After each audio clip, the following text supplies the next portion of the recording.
तो दोस्तों अब मैं पहुंच चुका हूं आगरा। अब हम जा रहे हैं ताजमहल की तरफ। पहला ब्लॉग बनाने के लिए, दूसरा ब्लॉग होगा रेड फोर्ट ऑफ आगरा, और थर्ड जो ब्लॉग होने वाला है वो शाही मस्जिद, जामा मस्जिद ऑफ आगरा।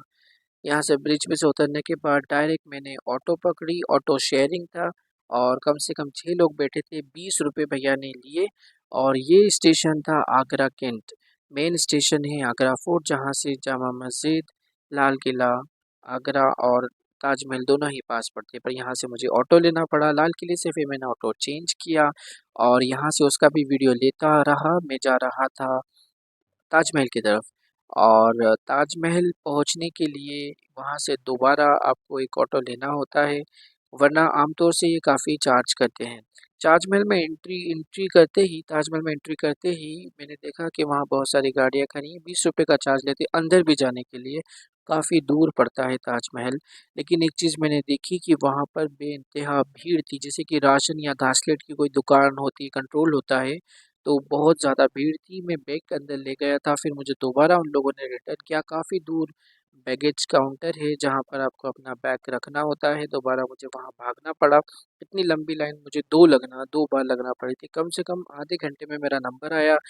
विमेंस हो विमेन हो या मैन हो, दोनों को ही काफ़ी ज़्यादा समय लग रहा था। आप देख सकते हैं कि कितनी ज़्यादा लंबी लाइन है। और उस ये लाइन में 2 बार लगा क्योंकि मुझे बैग रखने जाना था। अब मैं बढ़ रहा हूँ एंट्री ताजमहल की तरफ। और यहाँ भी जो लोग हैं जिनको बाहर जाना है, ये बाहर जाने की लाइन लगी हुई है क्योंकि काफ़ी ज़्यादा लोग हैं। ये है ताजमहल का मेन एंट्रेंस गेट।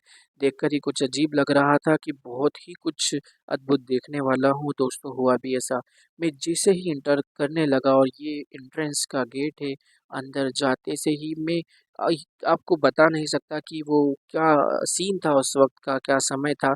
जैसे ही मैंने इंटर किया वो एक अद्भुत नज़ारा था। ताजमहल ऐसे ही शाहजहाँ ने नहीं इतना खर्च किया और अपनी जो महबूबा थी उनकी याद में बनाया। जैसे ही मैं एंटर करने लगा, एक अद्भुत नज़ारा था वहाँ का।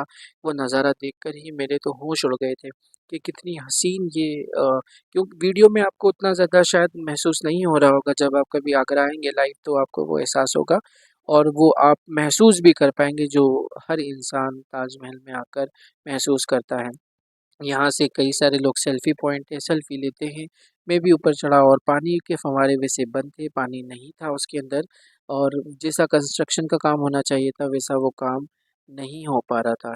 ये है मस्जिद, ताजमहल के सामने की ताजमहल की मस्जिद है। और इसी मस्जिद की तरह एक मेहमान खाना ताजमहल के बैक साइड में बनाया गया है।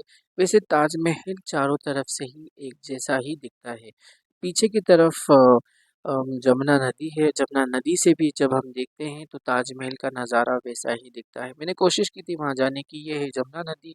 वैसे काफ़ी पॉल्यूशन होने की वजह से गंदी बदबू भी आ रही थी, लेकिन ताजमहल ने उसकी रौनक को अभी भी बनाए रखा है। और गवर्नमेंट फिर भी कुछ ना कुछ शायद काम कर रही है उसकी साफ़ सफाई के लिए कि ताजमहल किसी तरह से अब ताजमहल के साथ में जो नदी है उसमें भी कुछ साफ़ सफाई तो होनी ही चाहिए। अगर तो अब सफ़र पूरा हो चुका है। अब अगले व्लॉग की तैयारी जो कि होगा शाही मस्जिद, जामा मस्जिद आगरा की। और उसके बाद में अगला व्लॉग बनाऊंगा मैं आपके लिए, वो होगा रेड फोर्ट ऑफ आगरा।